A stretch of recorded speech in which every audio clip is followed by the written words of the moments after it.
নমস্কার বন্ধুরা, আজকে বানিয়ে দেখাবো পটল আলুর তরকারি। তবে রোজকার একঘেয়ে পটল আলুর তরকারি থেকে একটু অন্যরকম স্বাদের হবে, আর যেটা বানানো হবে খুব সহজ। অল্প উপকরণে আর চটজলদি রেসিপিটা তৈরি করে নেওয়া যাবে। সকালের টিফিনেও বানিয়ে নিতে পারেন, বা স্কুল অফিসের লাঞ্চ বক্সেও রেসিপিটা দিতে পারেন, বা রাত্রে রুটি বা পরোটার সাথে রেসিপিটা বানিয়ে নিতে পারেন। বানানো খুবই সহজ। কি করে তৈরি করছি আজকের এই একটু অন্যরকম স্বাদের পটল আলুর তরকারি, চলুন দেখে নেওয়া যাক। পটল আলুর তরকারি বানানোর জন্য এখানে আমি কয়েকটা পটল নিয়ে নিয়েছি। পটলের ওপরের যে পাতলা আস্তরণ খোসার ওপরে, সেটাকে আমি চেঁচে নিয়েছি। পুরো খোসাটাকে কিন্তু ফেলিনি, একটা ছুরি দিয়ে এইভাবে পাতলা খোসাটাকে আমি চেঁচে নিয়েছি। আর পটলের দুটো ধার অল্প করে কেটে বাদ দিয়ে নিয়েছি। এটা তো আপনারা সকলেই করতে জানেন। এবার এই পটলগুলোকে আমি মাঝ বরাবর কেটে দুভাগ করে নিচ্ছি, আর এক একটা ভাগকে আরও দুভাগ করে কেটে নিচ্ছি। মানে হচ্ছে একটা পটলকে 4 ভাগে কেটে নিচ্ছি। এইভাবে পটলগুলোকে কেটে নিচ্ছি। আচ্ছা, যদি মনে হয় পটলের ভেতরের বীজটা মানে দানাটা শক্ত মনে হচ্ছে, রাখবেন না, সেক্ষেত্রে কিন্তু সেটা বাদ দিয়েও রেসিপিটা করা যেতে পারে। তো সমস্ত পটলকে আমি কেটে নিয়েছি। দেখুন, পটলগুলোকে ঠিক এইভাবে কেটে নেবেন। যারা পারেন না তাদের জন্য কিন্তু আমি বারবার করে বলে দিচ্ছি। নিয়েছি এখানে দুটো আলুর খোসা ছাড়িয়ে নিয়েছি। আর আলুগুলোকেও কিন্তু একটু এরকম লম্বা লম্বা করে কেটে নিচ্ছি, যেহেতু পটলগুলোকে লম্বা টুকরো করে কেটেছি। তাই যদি সবজিগুলোকে একই রকম করে কেটে নেওয়া হয়, তাহলে কিন্তু রান্না করলে সবজিগুলো দেখতে ভালো লাগে। তাই আলুগুলোকেও একটু লম্বা আর একটু পাতলা করে কেটে নিচ্ছি, যাতে আলুগুলো তাড়াতাড়ি পটলের সাথে সেদ্ধ হয়। আলু পটলকে কেটে নেওয়ার পর ভালো করে ধুয়ে জল ঝরিয়ে নিয়েছি। এবার রান্নার জন্য তেল গরম করে নেব। তেলটা গরম হলে আমি হাফ চা চামচ মতন এখানে গোটা জিরে ফোড়ন দিয়েছি। জিরেটা একটু ভাজা হয়ে গেলে প্রথমে পটলগুলোকে দিয়ে পটলগুলোকে একটু ভেজে নেব।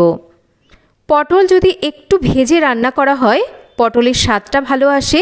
আর পটল ভাজলেও কিন্তু পটলের যে রান্না করলে একটা সুন্দর গন্ধ, সেটাও কিন্তু ভালো আসে। তাই পটলগুলোকে একটু ভালো করে প্রথমে ভেজে নিচ্ছি। পটলগুলোকে একটু ভেজে নেওয়ার পর আমি এখানে দিয়ে দিচ্ছি আলুর টুকরোগুলো। সামান্য পরিমাণ একটু লবণ দিয়ে দিচ্ছি, যাতে আলু পটল ভাজার সময় লবণটা দিলে আলু পটলের মধ্যে লবণটা ভালো করে ঢুকে যায়। আর তাছাড়া একটু লবণ দিয়ে সবজিগুলোকে ভাজলে সবজি কিন্তু খুব তাড়াতাড়ি নরমও হয়ে যায়। এবার লবণটা দিয়ে একটু নাড়াচাড়া করে নেওয়ার পর একটা ঢাকা দিয়ে আমি লো ফ্লেমে রেখে কয়েক মিনিট রেখে দেব। আমি 4-5 মিনিট মতন ঢাকা দিয়ে রেখে দিয়েছিলাম। ঢাকাটা সরিয়ে নিয়েছি।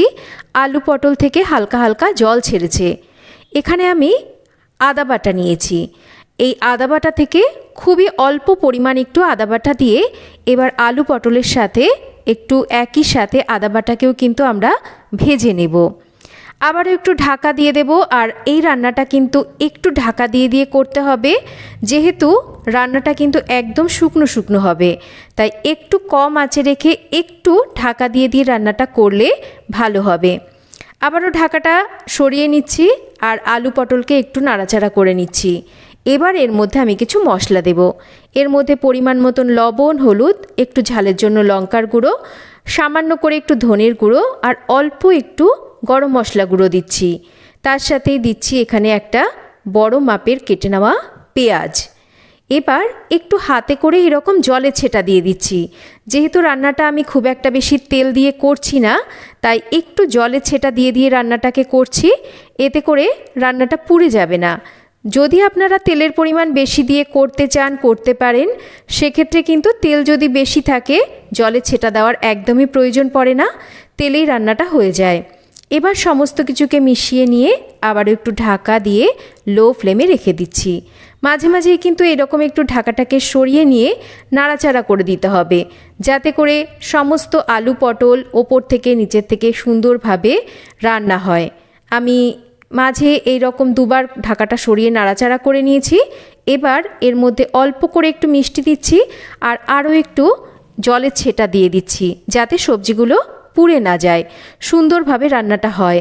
সমস্ত কিছুকে মিশিয়ে নিয়ে এবার ভালো করে ঢাকা দিয়ে একদম লো ফ্লেমে রেখে আমি বেশ কিছুক্ষণ রান্না করে নিলাম।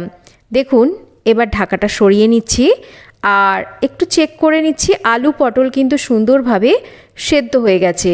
এইভাবে রান্নাটা ঢাকা দিয়ে দিয়ে করবেন, দেখবেন রান্নাটা করতেও কিন্তু খুব একটা সময় বেশি লাগবে না, আর তাছাড়া খুব অল্প তেলেই রান্নাটা করে নেওয়া যাবে।